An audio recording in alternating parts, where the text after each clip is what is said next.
Hey everyone, welcome back.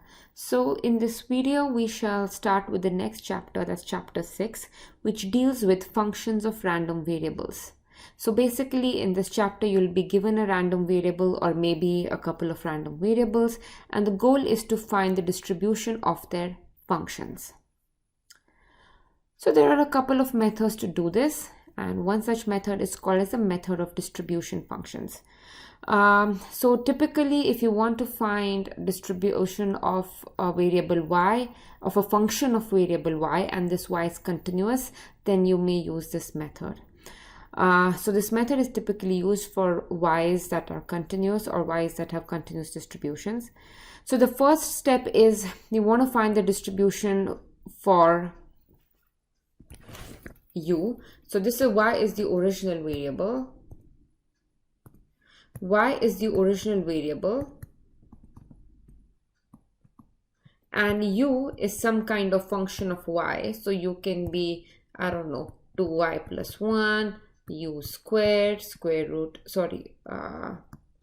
y squared, square root y, or any function of y basically. Okay, so this y is continuous.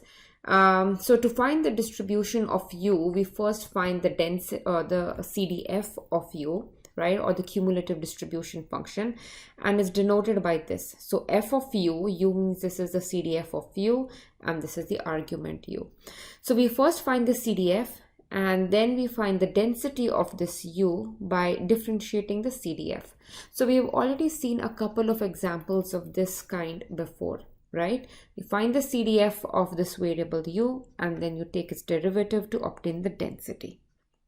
So this is the first method. Another method is from moment generating functions. So again, we have seen a bit of this before, so this is not entirely new. So this method basically is based on this uniqueness theorem, which is specifically this theorem 6.1 in the textbook, which states that if two variables have identical moment generating functions, then the two random variables have the same probability distributions. So basically each distribution has its own unique moment generating function, and you take any MGF, it will correspond to certain probability distribution, right?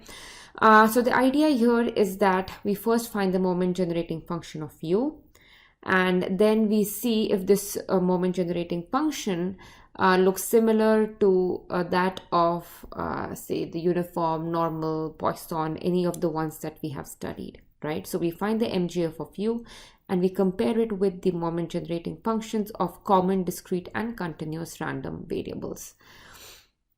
So again, we have seen a little bit of this method before, so this is again not entirely new. So there are also other ways to find distributions of functions of random variables. However, we'll focus on these two methods. So in this video, I'll focus on the first method, and in the next video, we shall look at the second method. So here is an example, okay? So basically, the bottom line is that we have this variable y. It's a continuous variable. This is the density of the variable, and we have u, which is 3y minus 1, and the goal is to find the density of u. Okay, so you can read this entire question so it makes more sense as to why we need to take transformations. However, we have y, its density, and we need to find the density of u. So we first find the CDF, or the cumulative distribution function of u.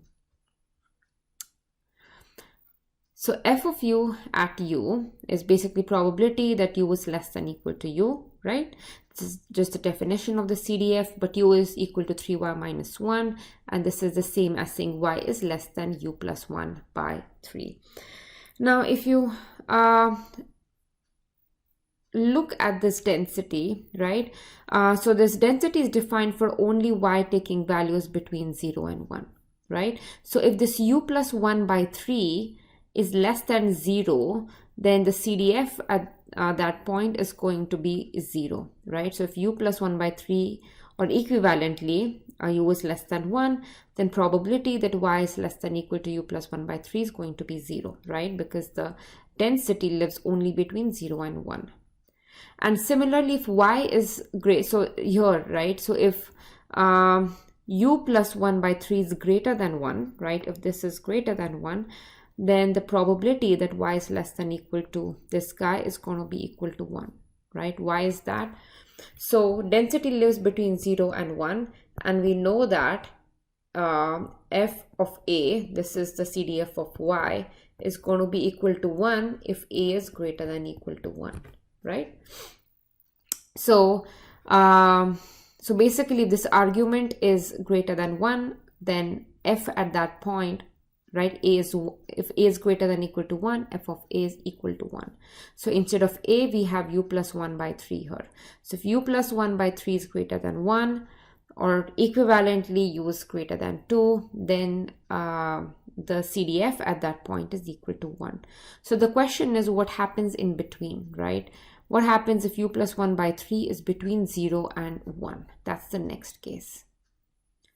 So u plus 1 by 3 is between 0 and 1 is the same as saying that u is between minus 1 and 2, right? So you can see that 0 less than u plus 1 by 3 less than 1 is the same as this guy, basically.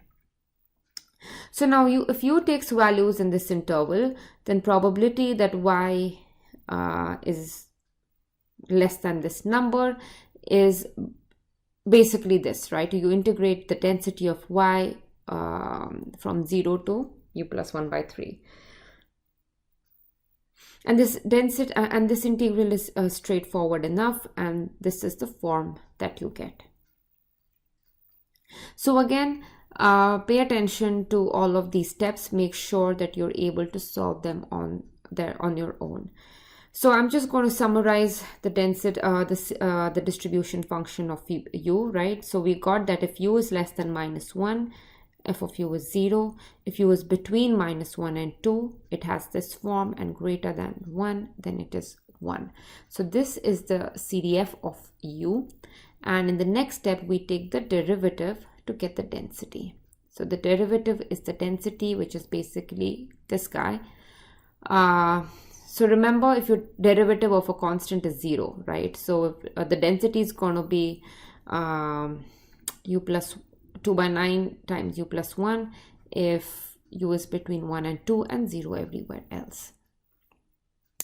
So the main point here is that you need to be a little bit careful about these bounds, okay? So probability that y is less than u plus 1 by 3, and if you just rename this whole thing as a or something, right, we know that, so this is basically equal to fy at a, right?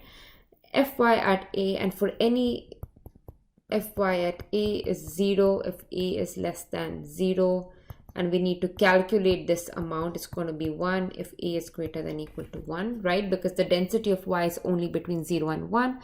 And to find out what it looks like between, if so a is less than, between 0 and 1, we have this step here. So if a is between 0 and 1 is the same as saying that u is between minus 1 and 2, okay? So when the CDF, we're writing it in terms of u, so you need to make sure you get all of these bounds in terms of u here, right? Same thing when you're writing the density, you have to make sure that you get the bounds or the domain of u correct.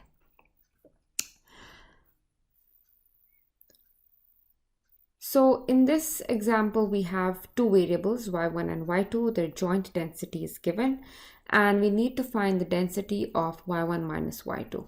Okay, so we need to find fu at u, right? This is the CDF of u. So you can rewrite, so this is basically probability u less than equal to u, which is the same as probability y1 minus y2 less than equal to u. And you can rewrite that in this fashion.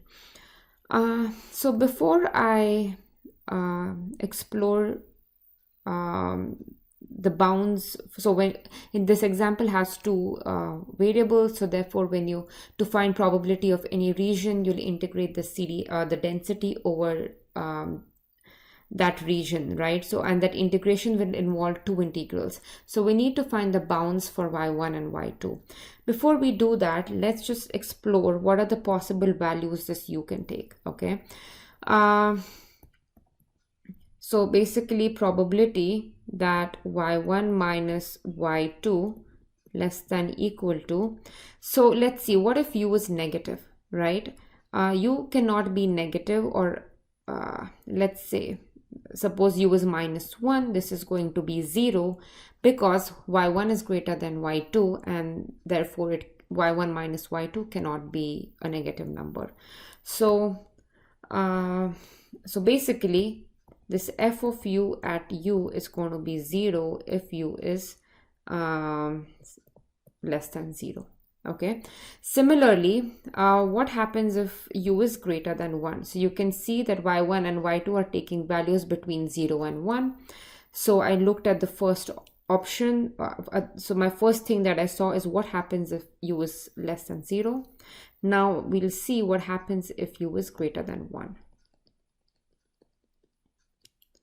So we have this, right? So this f of u at u is basically y1 minus y2 less than equal to u. So if u is greater than 1, so what happens, say suppose u is equal to 2, right? This probability is going to be always 1, right? Because y1 and y2 are numbers that are between 0 and 1. So if I subtract them, the difference has to be lesser than equal to 1, right? So it has to be lesser than equal to 2. So basically, if u is greater than equal to 1, this difference, probability that y1 minus y2 is less than equal to u is equal to 1. So these are the extreme, or the, these are like the two tail cases, right? If u is less than 0 and u is greater than 1. And now we'll see what happens if u is between 0 and 1. So this probability can be rewritten in this way. So let's see what the bound. So to find the probability of this region, we are going to integrate this density, right? And we need to see what region we need to integrate this over, or the bounds for the integrals. So the lower bound for y2 is 0. That's pretty easy. So if lower bound for y2 is 0, then lower bound for y1 has to be u, right? Because if y2 is 0, y1 is greater than equal to u. So the lower bound for y1 is u. The upper bound for y1 is 1 from this given thing here. So that's easy.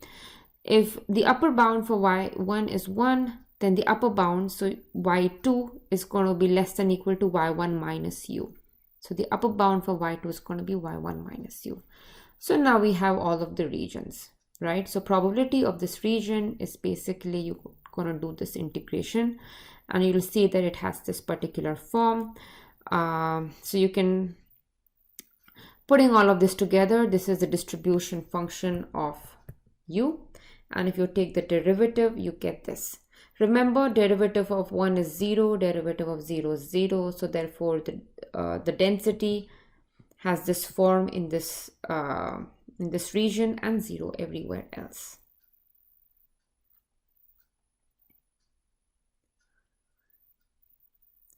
So we move on to the next example. So y is a continuous random variable. It has the CDF given by f of y, and the goal is to find the distribution of y square. U is equal to y square.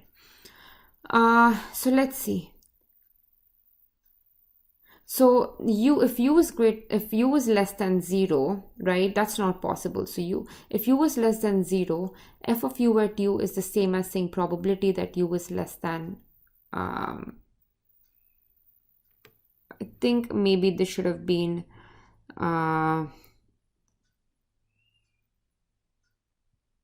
0. So if f of u at 0 is probability that u is less than equal to 0, which is the same as saying y square is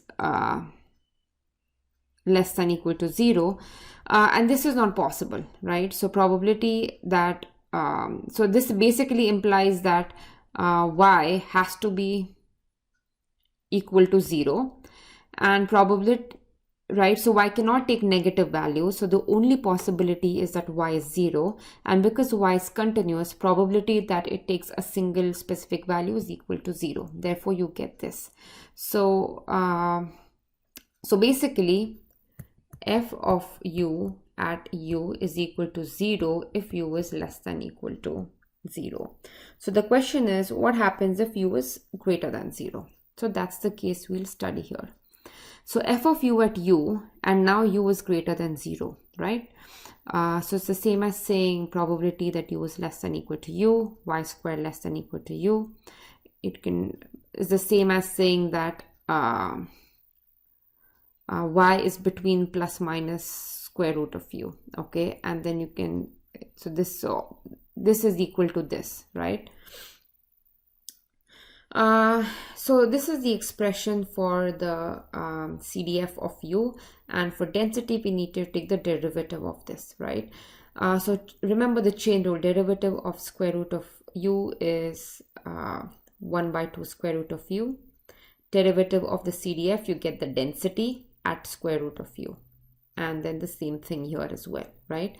So you take the derivative of the CDF and you get this density, right? So this is a general expression, right? This is a general expression for the density of a square of a continuous random variable. So it's useful to keep this result in mind, right? So the next example will make this clearer. So in this example, y is a continuous variable. It has this density, and the question is to find the density of u, which is y squared. So if you remember this result, right, then you know that the density of u has this particular form, and we can use this result directly then, right? So basically density of u has this form. So in our case, f of y, specifically this is the density, right? So f of y at square root of u is basically square root of u plus 1 by 2. And then you replace y with minus square root of 2, you get this. So basically, so example 3 and 4 are related. Example 3 is more of a general approach of how to find this expression of density of a square of a continuous variable. And in problem 4, you can see a specific case where this, in example 4, we have a specific density function that's given to us, and we need to find the density of u. So we can we can use this general expression, right, to get the density of, or the specific density of u.